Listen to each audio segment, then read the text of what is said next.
အလောက်ကနေအိမ်ပြန်ရောက်တော့စပွဲပေါ်မှာတင်ထားတဲ့ blueberry တီးပကံလုံးလေးတစ်လုံးကိုလှမ်းမြင်လိုက်ရပါတယ်။ဘာမှမစင်စားပဲတစ်လုံးယူစားလိုက်မိတာပေါ့။ဘာလို့အဲ့ဒီ blueberry တီးတွေကိုလာခိုင်းတာလဲ။ဒါတွေကဝမ်ဝမ်အတွက်တီးတန့်ဝယ်ထားပေးတာလေ။အတိအကျ69လုံးတောင်အဲ့ဒီကနန်းကထာဝရဆိုတဲ့အဓိပ္ပာယ်ရှိတာ။အခုတော့တစ်လုံးလျှော့သွားပြီးသူ့ကိုကျွန်တော်ဘယ်လိုပြောရတော့မလဲ။ကျမအမှားလုံးမိမှန်းသိတာနဲ့ချွေးမဖြစ်သူကိုချက်ချင်းပဲတောင်းပန်လိုက်ပါတယ်။ဒီကလေးမကတော့တိတ်မကြည့်ပေမဲ့ဘာမှတော့ထပ်မပြောတော့ပါဘူး။စိတ်မကောင်းဖြစ်မိတာနဲ့နောက်နေ့မှာသူ့အတွက်လက်ဆောင်တစ်ခုသွားဝယ်ပေးခဲ့ပါတယ်။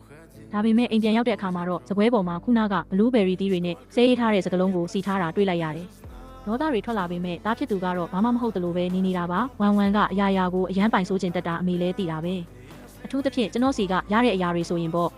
သူပေးတာကိုဘယ်သူမှကင်တာမကြိုက်ဘူး။အမေကိုတိုက်ခိုက်ချင်လို့မဟုတ်ပါဘူး။နောက်ခါကျရင်တော့ကိုတတိထားဖို့ဟုတ်ပြီလားကျမရေပဲရေလိုက်မိပါတယ်။သူပြောတာမှန်တာပဲ။ကျမကိုတတိထားဖို့လိုနေပြီကောင်းပြီလေ။ဒီလိုမှတော့မင်းတို့ပစ္စည်းတွေအကုန်သိမ်းပြီးဒီနေ့ပဲအိမ်ပေါ်ကဆင်းသွားကြတော့ကို့အိမ်ထဲမှာသစိမ်းတွေလာနေတာကိုကျမမကြိုက်ဘူးမင်းတို့ဘယ်နေရာမှာနေရမလဲဆိုတာသိထားကြပါစပွဲပေါ်ကအဲ့ဒီအောက်တန်းကြတဲ့စကလုံးတွေနဲ့ဗလာဖြစ်နေတဲ့ပကံလုံးကိုကျမစိုက်ကြည့်နေမိပါတယ်ပါးကိုအဖြတ်ခံလိုက်ရတယ်လို့ခံစားလိုက်ရတာပါ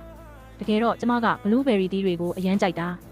ာဒါကြောင့်စပွဲပေါ်မှာမြင်လိုက်တော့တားဖြစ်သူကကျမအတွက်ဝယ်ထားပေးတယ်လို့ပဲထင်ခဲ့တာပေါ့တလုံးစားမိတာကိုဘာမှမဖြစ်တော့ဘူးလို့ထင်ခဲ့တာပါချွေးမကိုစိတ်မကောက်စေချင်တာနဲ့မနဲ့အစောကြီးထွက်ပြီးလက်ဆောင်သွားဝယ်ပေးခဲ့တာဒါပေမဲ့ပြန်လာတော့မှဒါတွေကိုတွေးလိုက်ရတာပါဒေါသကိုထင်းရင်းသားဖြစ်သူကိုကြည့်ပြီးမေးလိုက်ပါတယ်ဒါကဘာဒိတ်ပဲလဲရှောင်းမင်းကတော့ဘာမှမဖြစ်တယ်လို့ပဲတစ်ချက်လမ်းကြည့်ပါတယ်ဝမ်ဝမ်ကစနေတာပါအမေရဲ့စိတ်ထဲထားမနေပါနဲ့သူနည်းနည်းကေးဆိုးဆိုးနေတာပါအမေကိုရန်စတာမဟုတ်ပါဘူးပြီးတော့မနေ့ကအမေရင်မားတာဆိုတော့သူစိတ်ဆိုးနေတာလည်းမဆန်းပါဘူးကျမတက်ပြင်းတစ်ချက်ချပြီးတော့ပဲလွတ်ထားလိုက်ပါတော့တယ်အိတ်ကိုချပြီးညစာစားဖို့စပွဲစီသွားလိုက်ပေမဲ့ထိုင်လို့တော့မပြီးသေးခင်မှာပဲရှောင်းမင်းကတားလိုက်ပါတယ်အမေတခြားနေရာမှာသွားထိုင်ပါအဲ့ဒါဝမ်ဝမ်ထိုင်နေကြနေရလေသူ့အမေကိုစိတ်ဆိုးနေတာကိုကိုဆိုးအောင်မလုပ်ပါနဲ့တော့တမနက်လုံးဗိုက်စာနေတာရောအငင်းခုံမလုပ်ချင်တာရောကြောင့်တခြားနေရာကိုပဲတိတ်တိတ်ဆိတ်ဆိတ်ရွှေ့ထိုင်လိုက်ပါတယ်သမင်းစားဖို့သူ့ကိုကင်လိုက်တဲ့အချိန်မှာပဲသူကထပ်တားပြန်နေဒါကဝမ်ဝမ်အတွက်တီးတန့်လုပ်ထားတဲ့ဟင်းလေးအမေမစားနဲ့ဦးဟိုဘက်ကဟင်းကိုလည်းမစားနဲ့ဒီလိုနဲ့ပဲစပွဲပေါ်မှာကျမစားလို့ရတဲ့ဟင်းဆိုတာတခုမှမကြံတော့ပါဘူး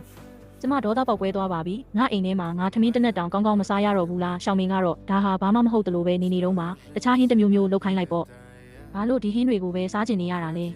ဲဝမ်ဝမ်ခုပဲပြန်ရောက်တော့မှအမေမျက်နှာကြီးစူပုတ်မနေနဲ့ဦးအမေဒီလိုဖြစ်နေတာကိုသူမြင်ရင်စိတ်တူအောင်မယ်အမေလည်းစိတ်ကိုလျှော့ပါဦးဒီလောက်အထိတော့ကက်ဆေးမနှဲပါနဲ့ကျမရေတောင်ရေကျင်သွားပါတယ်ကျမကကက်ဆေးနေတယ်ဟုတ်လား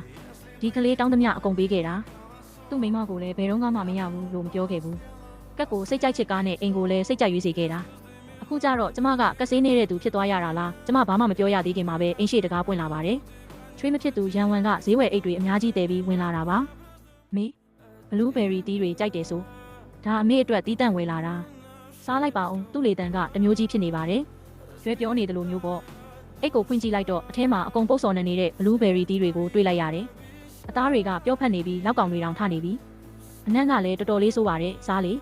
အမေက blueberry တီးတွေအရန်ကြိုက်တာမဟုတ်လားအများကြီးစားနော်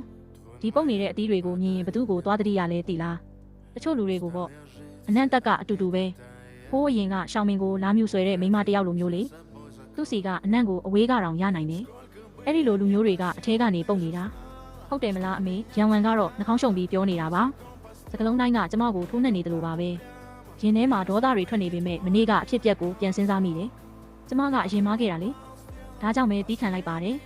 ်အခုခေတ်လူငယ်စုံတွေကအချစ်ကိုအရန်ပြကျင်ကြပြီးပိုင်ဆိုးပိုင်နေနိုင်တတ်ကြတာကိုသူတို့ပစ္စည်းကိုတစ်ခုခုမှားကင်မိရင်တမင်လုပ်တယ်လို့တော့အပြောခံရနိုင်တာပြီးတော့ရှောင်းမင်းကကျမမွေးစားထားတဲ့သားလေးဖြစ်နေတာကိုကျမအတင်းပြုံးလိုက်ပြီးပြင်ထားတဲ့လက်ဆောင်ကိုထုတ်ပေးလိုက်ပါတယ်အရင်ကကိစ္စအတွက်အမေပဲမှားတာပါဒါကသမီးအတွက်လက်ဆောင်ပါရန်ဝမ်ကတော့အဲ့ဒီလက်ဆောင်ကိုတစ်ချက်ပဲကြည့်ပြီးမျက်နှာပြတ်သွားပါတယ်သူကနှာခေါင်းတစ်ချက်ရှုံလိုက်ပြီးအမေဒါတွေကအမေပတ်စံမှမဟုတ်တာသုံးရတာတော့လွယ်တာပေါ့ဟုတ်ပါတယ်ကျမတို့မှာပတ်စံရှိတယ်ဒါပေမဲ့အမေဒီလိုမျိုးဖြုံးတီးဖို့မဟုတ်ဘူးလေပြီးတော့ကုမ္ပဏီကလည်းအဖေကရှောင်းမင်းအတွက်ခြံခဲ့တာလေအမေကဘာခွင့်ရေးနဲ့အဲ့ဒါကိုစက်ကင်ထားခြင်းနေရတာလေတစ်ချိန်လုံးငြိမ်နေတဲ့ရှောင်းမင်းကနောက်ဆုံးတော့ပါဆက်ဟာလာပါတယ်တကယ်ပဲလားအမေကစီးပွားရေးအကြောင်းပါသိလို့လေအမေတကယ်ပဲဒါတွေကိုစီမံနိုင်မယ်ထင်နေတာလားကျွန်တော်ငယ်သေးတုန်းကတော့အမေကိုခိတခဏစီမံခွင့်ပေးခဲ့တာပေါ့ဒါပေမဲ့အခုကျွန်တော်လူလားမြောက်ပြီလေဒါတွေကကျွန်တော်စီပြန်ရောက်တင်ပြီမဟုတ်လားဝမ်ဝမ်မှာလည်းကိုဝင်ရှိနေပြီအလုပ်ကနေနားပြီးအိမ်မှာပဲသူ့ကိုပြုစုပေးလိုက်ပါဒါဆိုရင်ကလေးထိန်တွေနားနေဆောင်သူနာပြုတွေငှားစရာမလိုတော့ဘူးပေါ့ရန်ဝမ်ကလည်းချက်ချင်းဝင်ပြောပါတယ်တခြားရောက်ခမတွေဆိုရင်အိမ်မှာပဲထမင်းဟင်းချက်ပြီးချွေးမကိုပြုစုပေးနေကြတာ မေကြမှာနေတိုင်းအပြင်ထွက်ပြီးလူကြားထဲမှာဟန်ရေးပြနေတယ်မသိတဲ့လူတွေဆိုရင်အမေအပြင်မှာဘာတွေသွားလုပ်နေလဲလို့တောင်ထင်ကုန်ကြအောင်မယ်သူတို့နှစ်ယောက်ကကျမကိုဝိုင်းပြီးတိုက်ခိုက်နေကြတာပါ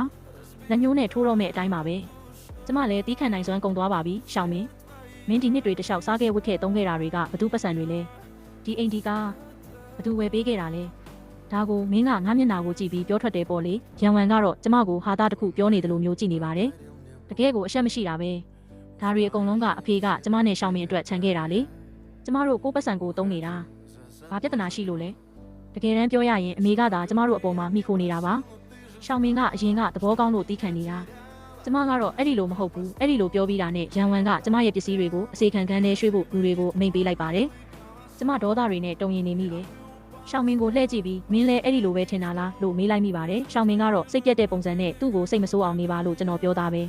အမေမနားမထောင်တာအခုတော့အမေပြစ်ပေါ့ကျွန်တော်လည်းဘာမှမတတ်နိုင်ဘူး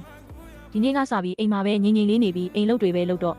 ပြဿနာတွေလိုက်မရှာနဲ့တော့ရှောင်းမင်းရဲ့အေးဆက်ဆက်မျက်နှာကိုကြည့်ရင်ကျမသဘောပေါက်သွားပါတယ်သူကကျမကိုအမေလို့ခေါ်ပြီးတွေ့ကပ်နေခဲ့တဲ့ကောင်လေးမဟုတ်တော့ပါဘူးကျမငငယ်တုန်းကဒဏ်ရာရခဲ့လို့ကလေးမရနိုင်ခဲ့တာပါအဲ့ဒီနောက်ရှောင်းမင်းရဲ့အဖေကကျမတို့စီကိုအိမ်အောင်ဖက်အဖြစ်ဝင်လာပြီးသူ့ကိုခေါ်လာခဲ့တာကျမကလည်းသူ့ကိုကိုယ်တိုင်မွေးတဲ့သားရင်းလိုပြုစုပြောထောင်ခဲ့တာပါဒါပေမဲ့အခုတော့ကျမရဲ့နှလုံးသားတစ်ခုလုံးကြေကွဲသွားရပါပြီတိတ်မကြခင်မှာပဲအပေါ်ထက်ကနေအတန်ကျဲကြီးကြားလိုက်ရပါတယ်ကျမအိတ်ခမ်းထဲကပစ္စည်းတွေကိုလှေကားပေါ်ကနေပြစ်ချနေကြတာပါတန်ဖိုးကြီးကြွေထဲတွေကျန်းကျင်ပေါ်မှာအစိတ်စိတ်အမွှားမွှားဖြစ်ကုန်တယ်အရေးကြီးတဲ့စာရွက်စာတမ်းတွေလည်းစုပ်ဖြဲပြီးအမိုက်ပုံးနဲ့အပြစ်ခံလိုက်ရပါတယ်ကျမအပြေးလွှားတက်သွားတဲ့အခါမှာတော့ရန်ဝန်ကလက်ထဲမှာကက်ကြီးတစ်လက်နောက်လက်တစ်ဖက်မှာတော့ကျမရဲ့ညဝိတ်အင်ဂျီတစ်ထည်ကိုကင်ပြီးရက်နေတာကိုတွေ့လိုက်ရတယ်သူ့ခြေထောက်နားမှာတော့စုပ်ဖြဲခံထားရတဲ့အဝတ်စားတွေပြန့်ကျဲနေတာပေါ့